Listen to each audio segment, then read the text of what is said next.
Xylem learning അനിമ miss ആണ്.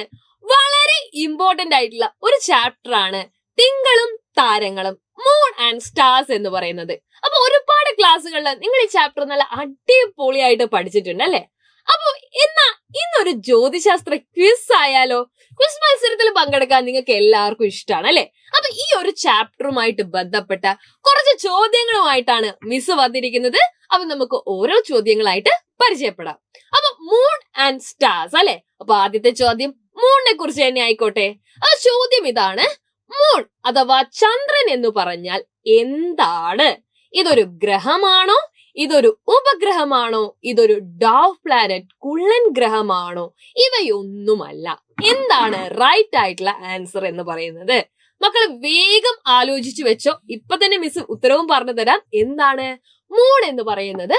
എന്താണ്? ഒരു സാറ്റലൈറ്റ് ആണ് അല്ലെ? സാറ്റലൈറ്റ് ആണ് അഥവാ ഉപഗ്രഹമാണ്. ഭൂമിയുടെ ഒരേ ഒരു നാച്ചുറൽ സാറ്റലൈറ്റ് ആണ് ചന്ദ്രൻ എന്ന് പറയുന്നത്. അതായത് ഭൂമിയുടെ ഒരേ ഒരു പ്രകൃതിദത്ത ഉപഗ്രഹം.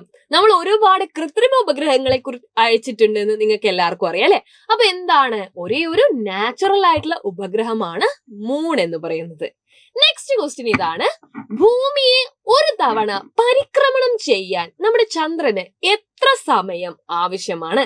നിങ്ങൾക്ക് എല്ലാവർക്കും കാണാൻ പറ്റുന്നുണ്ട് അല്ലെ? നമ്മൾ എന്ത് ചെയ്യാറുണ്ട്? ചന്ദ്രൻ വിവിധ രൂപങ്ങളിലേക്ക് മാറുന്നത് നിങ്ങൾ കണ്ടിട്ടുണ്ട്. അപ്പൊ ഭൂമി എന്ത് ചെയ്യുന്നുണ്ട്? സ്വയം കറങ്ങുന്നതിനോടൊപ്പം ചന്ദ്രൻ പരിക്രമണം കൂടെ ചെയ്യുന്നുണ്ട് അല്ലെ? അപ്പൊ ഇതിന് എത്ര ടൈം ആവശ്യമാണ് എന്നുള്ളതാണ് അടുത്ത ചോദ്യം. അപ്പൊ നിങ്ങൾ കറക്റ്റ് ആയിട്ടുള്ള ആൻസർ എന്താണെന്ന് ഒന്ന് ആലോചിച്ച് വെച്ച്. എന്തായിരിക്കും കറക്റ്റ് ആയിട്ടുള്ള ആൻസർ?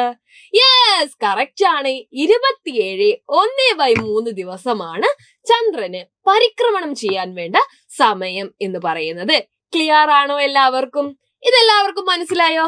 അടുത്ത ചോദ്യം ഇതാണ്: നമ്മുടെ വടക്കു ഭാഗത്ത് കാണുന്ന 7 നക്ഷത്രങ്ങൾ അടങ്ങിയ നക്ഷത്രക്കൂട്ടത്തെ നമ്മൾ പറയുന്ന പേര് എന്താണ്? അപ്പൊ ഈ ഒരു നക്ഷത്രക്കൂട്ടത്തെ ചിലപ്പോൾ നിങ്ങൾ എന്ത് ചെയ്തിട്ടുണ്ടാവും? ഒരുപാട് ഇതുപോലത്തെ കാര്യങ്ങൾ പഠിക്കുന്ന സമയത്ത് നിങ്ങൾ കേട്ടിട്ടുണ്ടാവും. അപ്പൊ എന്താണെന്ന് മക്കൾക്കൊന്ന് കമന്റ് ചെയ്യാൻ വേണ്ടി പറ്റുമോ? എന്തായിരിക്കും? യെസ്, ഏതാണ്? സപ്തർഷികൾ അല്ലെ? സപ്തർഷികളാണ് റൈറ്റ് ആയിട്ടുള്ള ആൻസർ എന്ന് പറയുന്നത്. അപ്പൊ ഈ ഒരു ചോദ്യത്തിന്റെ ഉത്തരം കൂടെ നിങ്ങൾ മനസ്സിലാക്കിയല്ലോ. അപ്പൊ മക്കളെ നിങ്ങൾ ഇവിടെ നോക്കിയേ, ഇതാണ് നമ്മുടെ സപ്തർഷികൾ എന്നറിയപ്പെടുന്ന നക്ഷത്രക്കൂട്ടം അല്ലെ? അപ്പൊ പാശ്ചാത്യര് അല്ലെ, വിദേശികൾ ഇവരെ നമ്മൾ എന്ത് പറഞ്ഞു? ബിഗ് ഡിപ്പർ അല്ലെ? വലിയ തവി എന്ന അർത്ഥം വരുന്ന ബിഗ് ഡിപ്പർ എന്ന പേര് പറഞ്ഞാണ് ഇവരെ വിളിച്ചത്. അപ്പൊ നമുക്ക് ഈ ആകാശത്ത് ഇവരെ കാണാൻ വേണ്ടി പറ്റുമോ? സാധാരണ വേനൽക്കാലം ആകുമ്പോ ഏകദേശം സന്ധ്യയോട് കൂടെ വടക്കു ഭാഗത്താണ് നമ്മൾ ഇവരെ കണ്ടിരുന്നത്. ഇനിയിപ്പൊ ഈ ഒരു മാസം അല്ലെ, ഡിസംബർ ജനുവരി അല്ലെ, ഈ ഒരു ജനുവരി മാസത്തിൽ നിങ്ങൾക്ക് ഇവരെ കാണണമെന്നുണ്ടെങ്കിൽ നിങ്ങൾ എന്താവണം? അർദ്ധരാത്രി വരെ അല്ലെ, ലേറ്റ് നൈറ്റ് ആവുന്ന സമയത്ത് നമുക്ക് എന്ത് ചെയ്യാൻ വേണ്ടി പറ്റൂ? ഇവരെ കാണാൻ വേണ്ടി പറ്റൂ എന്നുള്ള കാര്യം നിങ്ങൾ എന്ത് ചെയ്യുക? ഓർത്ത് വെക്കുക. ക്ലിയർ അല്ലേ? അടുത്ത ചോദ്യം ഇതാണ്: സൺ അല്ലെ, സൂര്യൻ എന്ന് പറയുന്ന നമ്മുടെ സൗരയൂഥത്തിന്റെ കേന്ദ്രത്തെ കുറിച്ച് നിങ്ങൾക്ക് എല്ലാവർക്കും അറിയാം അല്ലെ?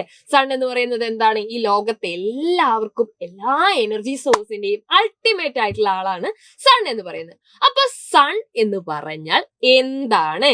Whether it is A star, ഇതൊരു നക്ഷത്രമാണോ? ഇതൊരു ഗ്രഹമാണോ? അല്ലെ ഇതൊരു പ്ലാനറ്റ് ആണോ? ഇതൊരു ഡോർഫ് പ്ലാനറ്റ് ആണോ? ഇതൊരു കുള്ളൻ ഗ്രഹമാണോ? അല്ലെങ്കിൽ സൺ എന്ന് പറയുന്നത് ഒരു ഉപഗ്രഹമാണോ എന്നുള്ളതാണ് ചോദ്യം. അപ്പൊ എന്താണ്? നിങ്ങൾക്ക് ഇവിടെ ചുട്ടുപൊള്ളുന്ന ഒരു സണ്ണിനെ കാണാൻ വേണ്ടി പറ്റുന്നുണ്ട് അല്ലെ? സണ്ണിൽ എന്ത് നടക്കുന്നുണ്ട്? ഒരുപാട് ഊർജം ഉൽപ്പാദിക്കപ്പെടുന്നുണ്ട് അല്ലെ? അപ്പൊ സൺ എന്താണെന്ന് മനസ്സിലാക്കുക. സൺ എന്ന് പറയുന്നത് ഒരു സ്റ്റാർ ആണ് അല്ലെ? സൺ എന്താണ്? ഒരു നക്ഷത്രമാണ് എന്നുള്ള കാര്യം മക്കൾ എന്ത് ചെയ്യുക? മറന്നു പോവാതെ ഓർത്തു വെക്കുക. അപ്പൊ അടുത്തൊരു ചോദ്യം ഇതുമായി ബന്ധപ്പെട്ട് തന്നെ നിങ്ങൾ നോക്കിക്കോ. സൂര്യനിൽ നിന്ന് പ്രകാശം ഭൂമിയിൽ എത്താൻ വേണ്ട സമയം എത്രയാണ് എന്നുള്ളതാണ് അടുത്ത ചോദ്യം. എത്രയാണെന്ന് നിങ്ങൾക്ക് കാൽക്കുലേറ്റ് ചെയ്യാൻ വേണ്ടി പറ്റുമോ? എത്രയായിരിക്കും? ഏകദേശം 500 സെക്കൻഡ് ആണ് ഇതിനാവശ്യമായിട്ടുള്ള സമയം എന്ന് പറയുന്നത് അല്ലെ? സൂര്യന്റെ പ്രകാശം ഭൂമിയിൽ എത്താൻ എന്താണ്? ഒരു 500 സെക്കൻഡിന്റെ താമസമുണ്ട് എന്നുള്ള കാര്യം നിങ്ങൾ എന്ത് ചെയ്യുക? ഓർത്തു വെക്കുക. ഇതേപോലെ തന്നെ നിങ്ങൾക്ക് പല തരത്തിലുള്ള ചോദ്യങ്ങളും കേൾക്കാം അല്ലെ. ഇപ്പൊ ആൽഫ സെന്റൗറിയെ കുറിച്ചൊക്കെ നിങ്ങൾക്ക് എന്ത് ചെയ്യാം, നിങ്ങളുടെ ബുക്കിൽ കാണാൻ വേണ്ടി പറ്റുന്നുണ്ട് അല്ലെ. അപ്പൊ ഇതൊക്കെ എന്ത് ചെയ്യാം, നിങ്ങൾ ഈ ഒരു ചോദ്യം കൂടെ പഠിച്ചു വെക്കണം. ആൽഫ സെന്റൗറിയുടെ പ്രത്യേകത എന്താണ്? സൂര്യൻ കഴിഞ്ഞാൽ ഭൂമിയോട് ഏറ്റവും അടുത്ത് കിടക്കുന്ന നക്ഷത്രമാണ് ആൽഫ സെന്റൗറി എന്ന് പറയുന്നത്. അപ്പൊ ഇതുപോലത്തെ ഒരുപാട് ജ്യോതിശാസ്ത്ര ക്യൂസുമായിട്ട് മിസ് വീണ്ടും വരുന്നതായിരിക്കും. നമുക്ക് ഇന്നത്തെ ക്ലാസ് ഇവിടെ വൈൻഡ് അപ്പ് ചെയ്യാം. മറ്റൊരു ദിവസം വീണ്ടും കാണാം. ബൈ.